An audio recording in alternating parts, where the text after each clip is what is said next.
Kami juga meminta agar DPR dengan pemerintah daerah segera melakukan rekonsiliasi untuk membahas terkait perda ini dan segera mencabut. Kan itu yang harus difasiliti. Tetapi persoalan kelompokan, yakni masalah kerajaan yang 10 tahun terakhir diobok-obok.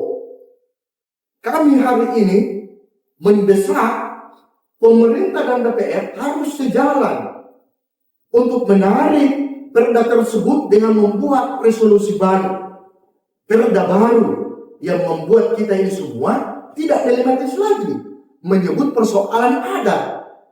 Karena kita malu kalau berada di luar sana, misalkan di tempat lain ditanya, kamu dari mana? Dari Goa. Oh, yang bupatinya raja ya? Wah, itu yang keliru. Karena apa? Itu dikirim dari pemerintahan 10 tahun yang lalu bahwa tidak ada lagi raja. Semua yang ada, masyarakat adat maupun keluarga kerajaan, dibikinkan pekerjaan setelah adanya perda ini. Kenapa? Mereka dikirim untuk membuat suatu lembaga yang terdaftar di Kespangkor yang setara dengan ormas. Yang kami maksud adalah pengakuan di zaman Andi Kumala itu sudah jelas. Presiden sudah mengakui Andi Kumala sebagai Raja Goa ke-38. Yang berarti pemerintah daerah harus tunduk dan patuh terhadap dengan keputusan tersebut. Lalu kenapa pemerintah daerah di kala itu memaksakan kehendak untuk dilantik sebagai Raja Goa? Apa misinya? Nah itu. Maka hari ini setelah saya berdiskusi bersama Putra Mahkota Kerajaan Goa, Andi Muhammad Imam dari Situju, Karen Talembang Parang Sultan Malik Said Batara Goa 3, putra dari Raja Goa ke-38, menyampaikan kepada saya sebagai harapannya agar perda ini segera dicabut karena merusak. Mereka yang menganggap dirinya di luar sana sebagai pemangku adat, Putra Mahkota menghimbau untuk tidak terlibat dalam konteks politik praktis yang terjadi di Kabupaten Goa. Mengapa inilah akan merusak tatanan adat kita yang terjadi saat ini. Dan kemudian ke depannya saya diminta, kalau sewaktu-waktu setelah saya menyampaikan kebenaran ini keluar, lantas orang yang menganggap dirinya menggunakan lembaga adat dan nama-nama adat kemudian masuk ke ranah politik dan terlibat dalam politik praktis, saya akan mengambil upaya hukum, kemudian saya akan menguji legalitasnya masuk ke ruang pengadilan. Ini permintaan Putra Mahkota. Ini penyampaian tegas bahwa tidak ada lagi lembaga adat yang menyuarakan apalagi terkait dengan memihak adanya politik praktis.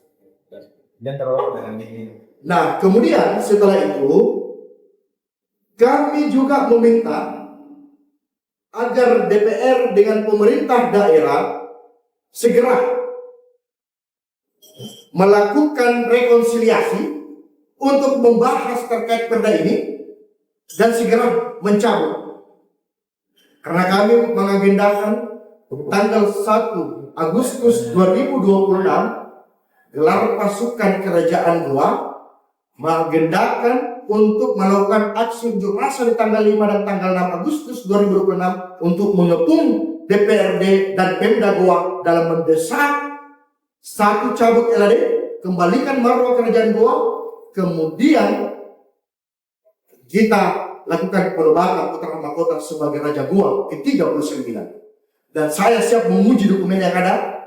Kemudian kami minta resolusi itu segera dilahirkan. Mungkin ada pertanyaan oleh rekan-rekan?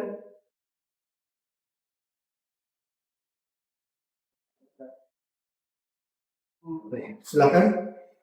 Berarti pengakuan dari Bupati kemarin sebagai diangkat sebagai Raja Goa itu memang tidak sah gitu, menurut Ketua Adat itu ya?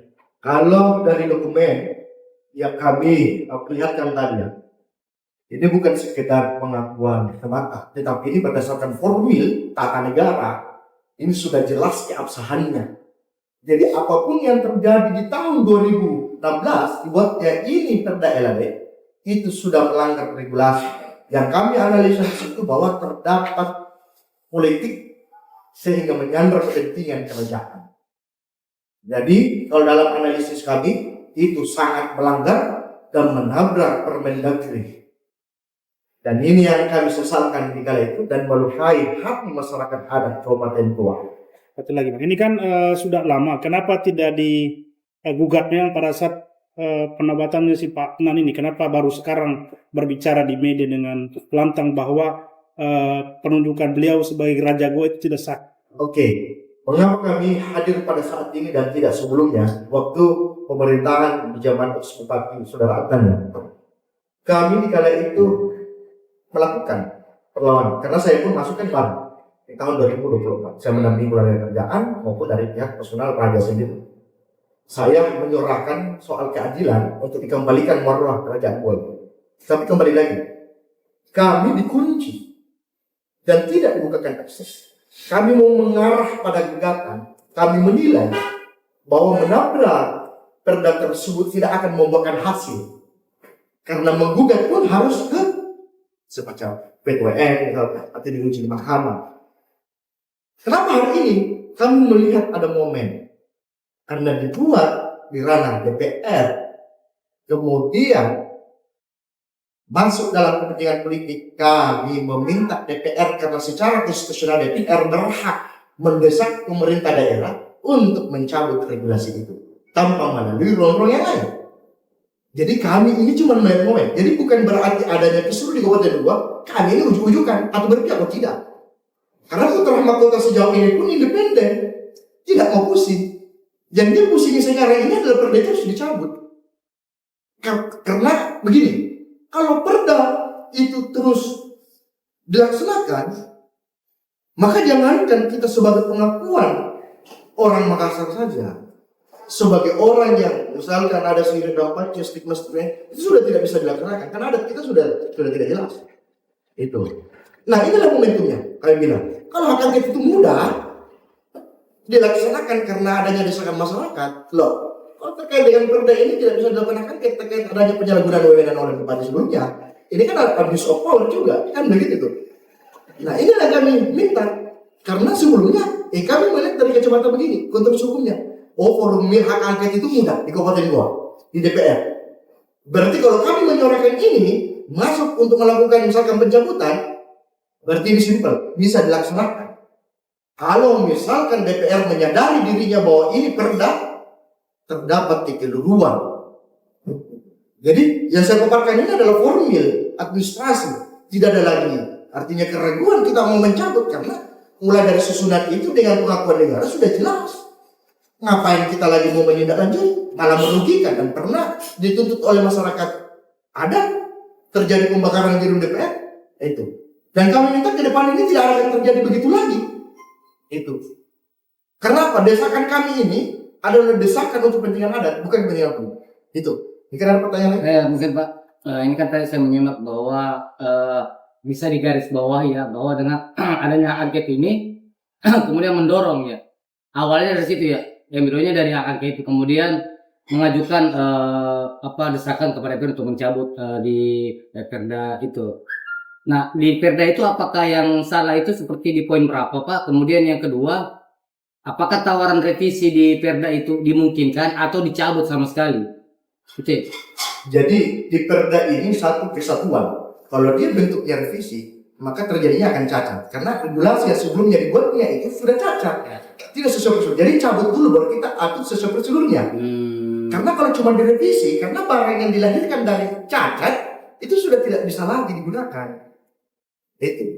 Jadi yang ada dicabut, tak usah direvisi. Berarti baru lahirkan resolusi sesuai dengan regulasinya. Kan enak kalau misalkan kerajaan kolaborasi dengan pemerintah. Bunyinya begitu. Bukan pemerintah selaku pemangku adat atau sebagai raja, kemudian masyarakat adat jadikan juga sebagai objek. Kan lucu. Itu. Jadi yang dilakukan sekarang ini Pak, melakukan desakan ke DPR lewat masyarakat gitu, masyarakat untuk mencabutnya. Ini kerajaan gua. Iya, maksudnya mewakili yang masyarakat ada. Iya, maksudnya dia melakukan desakan ke DPRD untuk DPRD mencabut, dengan pemerintah daerah untuk mencabutnya. untuk mencabut perdana. Terus dibuat regulasi baru Iya. yang sesuai dengan konteks dan kekinian yang ada. Gitu. Benar. Jadi kita hanya minta itu, tidak ada yang lain. Kami tidak minta apa-apa, cuma cabut perdanya, lahirkan resolusi baru, bikinkan aturan sesuai dulunya. Cuma itu yang kami minta. Jangan kami dikunci. Jadi begini, penyampaian saya ini adalah mewakili putra mahkota kerjaan gua. Hanya minta begini, kami jangan dikucilkan, kami jangan dibuat tidak ada, kami jangan dibenturkan bersama keluarga kerjaan yang lain. Kami minta ini dicabut, kemudian keluarga kerjaan dibuat bersatu. Jangan diobok-obok. Karena paradigma yang lahir selama ini di 10 tahun terakhir, maka tidak ada raja, tidak ada lagi kerajaan gua, apa lain sebagainya. Nah, kehadiran kami ini adalah meluruskan itu. Masih ada kerajaan, masih ada raja. Namun tidak secara berbentuk kekuasaan. Dia cuma di wilayah Banda Lopo saja, setelah kerajaan. Jadi serahkan dia dari pelestarian kebudayaan, begitu saja. Kemudian pemerintah melakukan kolaborasi jalan sama-sama. Jadi bukan berarti kami minta bahwa kerajaan gue Moronnya dikembalikan lalu dia bikin suku. Tidak ada. Tidak ada pemerintahan di kerajaan dan cuman simbol itu. Tapi simbol itu nanti yang akan dibuat demi pelestarian kebudayaan. Itu apa bedanya dengan kerajaan-kerajaan lain? Kan begitu tuh. Ada rajanya tetapi tidak bermasalah lagi kan begitu. Tetapi demi pelestarian kebudayaan itu tetap ada rajanya sebagai simbol. Itu karena kita semua ini berada dalam NKRI kan begitu. Tidak lebih tidak kurang daripada itu. Download Tribun X sekarang, menghadirkan lokal menjadi Indonesia.